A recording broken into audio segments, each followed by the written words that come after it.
Good morning, good afternoon, good evening, depending where you are on the planet, and welcome to the Wednesday, the 26th of January, Bull versus Bear webinar with TradeDay.com. Steve Miley on the call. So, welcome everyone. We're going to go for our normal, regular, usual run through in here today. Going to take a look at the calendar, what we've got coming up on the macro front in here.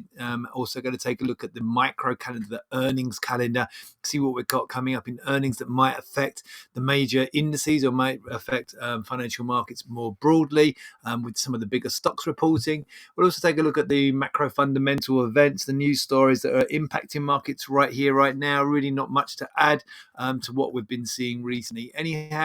And then we will take a look at some charts and see what's developing on the charts to see where the opportunities might lie. Calendar first of all. Well, all eyes on the Fed today. We do have Bank of Canada before the Fed, actually. So the Fed, the FOMC statement, interest rate decision and press conference. Press conference is not 2:30 Eastern, 1:30 Central Time, but we do get the FOMC statement, and interest rate decision comes out at 2 o'clock Eastern, 1 o'clock Central. That's 7 p.m. London time, GMT, and 8 p.m. if you're in Central Europe. So we are awaiting that. All eyes on that, really. As I say, we do get BOC, the Bank of Canada, ahead of that. 10 o'clock Eastern time today, 9 o'clock in the morning Central time. And so we do have that coming up as well. So that's 3 o'clock London time. So interesting, probably only if you're really trading the Canadian dollar, you'll be keeping an eye on that. But really, all the focus is going to be on the Fed later on today. We do have oil inventory data out. That's 10:30 Eastern, 9:30 Central. So watching out for that as well. If you're trading oil, might have an effect on equity indices, but probably unlikely. But if it's trading oil, and also it can have an impact on the Canadian dollar. So if you are trading, the Canadian dollar could be very volatile today, given that we've got the corridor of inventory data and the BOC, the Bank of Canada, in play as well. That's what we've got on the macro side. But really, all eyes on the Fed today. We've been gearing up for this for the last week or so. Let's take a look at the earnings calendar. Remember, in here on the filter, we're going to filter only go for the big companies, the more important ones. We're going to have the 3 stars. I've only got the US ticked in here. So we're looking at what big companies could impact on the major indices that we're looking at, the S&P, the NASDAQ, Dow. So we've got Tesla reporting. That's after the bell today. That's a biggie. Abbott Labs, Intel, AT&T, and Boeing. All of those can be impactful. Remember, Boeing, although not a small company by any stretch of the imagination, nearly 120 billion Boeing is worth. But remember, it does make, because of the fact that we have the price-weighted index with the Dow. Boeing does make up a big chunk of the Dow, so certainly keep an eye on that if you're trading Dow futures. And also that can have a knock-on effect into the broader indices. That in here, actually, I'm not sure why that's not showing. Oh, sorry, we already had Boeing. Excuse me, Boeing's already out. Much worse than expected. Excuse me, it's not showing where it's before or after the bell, but I've just noticed it's filled in here. So missed estimates in here, but not having too big an impact because we had actually seen stock indices significantly higher. So really, all eyes on now after the bell, Tesla and Intel. After the market closes today on the micro earnings side. Overnight, we have had a really strong rebound in here. We've gone back into risk off. We did have a good intraday rebound and then a sell-off after markets closed, actually, on the futures markets. So it was very, very choppy yesterday, but lower and then rebounding. And overnight, European equity indices, you can see in here, between 1.5%, over 2% in some places, up towards 2.5% higher for the major European stock indices. And if we go and take a look at the US in here, obviously we're pretty much unchanged in here yesterday. On the Dow, the S&P was down, but if we come and look at the overnight in here, we're up like 1% on the Dow, 1.5% on the S&P mini, and then we're up over 2% on the NASDAQ future. So markets in here turning around, pushing back to the upside, having had some erratic behavior yesterday and a very erratic session. Remember back on Monday when we had the huge near 5% sell off in the Nasdaq, and then near 5% rebound as well. So and here and Reuters covering that Nasdaq futures dump, and Microsoft were one of the drivers of. So last night we had Microsoft after the bell beating estimates. So if I go back in here to the earnings calendar, in here we go to yesterday,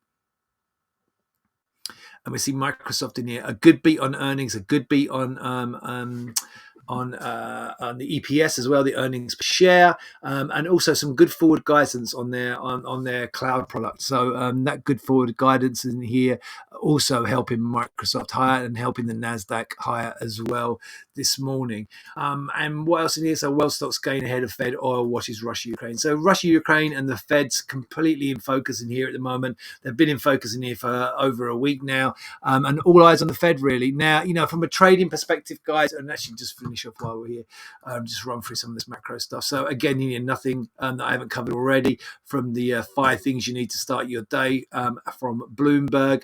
So decision time, Fed. There have been some calls for 50 basis point hike. Can't see them indicating that. Remember, there's going to be no hike today. I mean, almost certainly no hike today. But Fed are going to strongly flag that there's going to be an interest rate hike at the March meeting, at the next meeting in March. And there have been some calls for 50 basis points, 50 pips up, half a percentage point, but unlikely that that's going to be signaled. And also we're going to be looking at what they're doing on the balance sheet, shrinking the balance sheet. So that's the tapering, the kind of quantitative tightening. We've had quantitative easing there, and so to reining that back in, the tapering and the easing, so the quantitative tightening. So we'll get some more information on that. So as I say, that's 2:00 the decision Eastern, 2:30 the press conference with Jerome Powell. As well, we spoke about Tesla in here reporting after the bell. Also in here, we've already talked about in here. So Biden raising the stakes a little bit with the Ukrainian-Russia situation, saying that they would personally sanction the Russian leader. How they actually go about doing that is difficult to say, but that's kind of quite an aggressive statement. But then again, are they going to be able to actually put that in practice? Is it more just saber rattling? And then in here, talking about the market equities bouncing back this morning in here. So we've had some reports out from Goldman's and from Citigroup in here, both saying, from their analyst strategists, saying it's time to buy the dip. So I'm thinking that maybe the bottom's in on the current setback in here. And then just covering what we've got covered already in here, what we've got coming up today. One other thing I just want to mention is here, on the forex markets, dollar strong. We've looked at that previously. I'm going to come and take a look at the chart shortly, but the dollar stays strong and stronger again in here this morning, as we kind of, even though equities are trying to rebound, the dollar stays strong as markets kind of stay in a bit of a risk off mode on the FX side. Let's take a look at those stock indices. So there's Mondays. This is the S&P first of all. Mondays is the daily chart. Monday's huge sell-off that we had, and then we had the huge intraday rebound. Yesterday was lower, then rebounded significantly higher, and then back lower again. I'll drill into the intraday chart shortly, and then you can see since then overnight we had a really strong rebound back up to the rebound levels we saw yesterday and back on Monday. So this looks like a base forming to me. If you go and take a look at the, so if I go to the trading room, you can go and look at our in here in the trading room, you got my reports down in here that you can, the market chart is reports. Back up to I need to mute that. Yesterday and back on Monday. So this looks like a base forming to me. If you go and take a look, let me get rid of that. I'll just close that off. That's just me. So if you come down here on the reports, you can download these reports, and the S&P in here. I kind of changed my tone in here. So although I've been fairly negative with this big sell-off more recently, last night when I put this out at the US close, switched that view to more bullish in here because we'd had that decent rebound. We had the second low going. You got the second higher swing low, and I'll look at that now.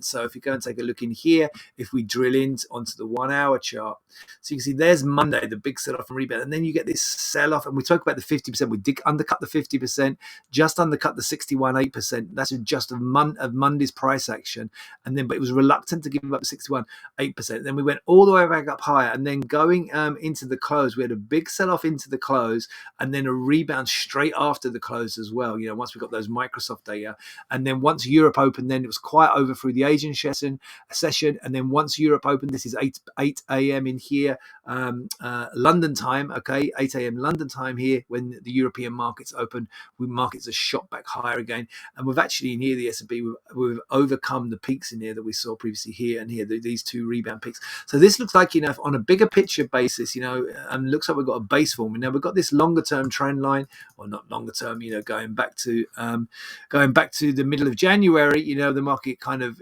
got a third kind of touch, or you almost say you almost got a third touch here, you almost get a fourth touch here, the market kind of breaches and goes back below, and we're kind of approaching that. Now that trend line coming in at the moment around the 445 area, if we can clear above that trend line and hold, there's real risk that this goes higher, but the chances are we're not going to do that pre-Fed, and it's all going to be about the Fed, right? So I think if the Fed just deliver even what the kind of quite hawkish tone we're expecting, I think markets will see that, stock indices will see that as a positive.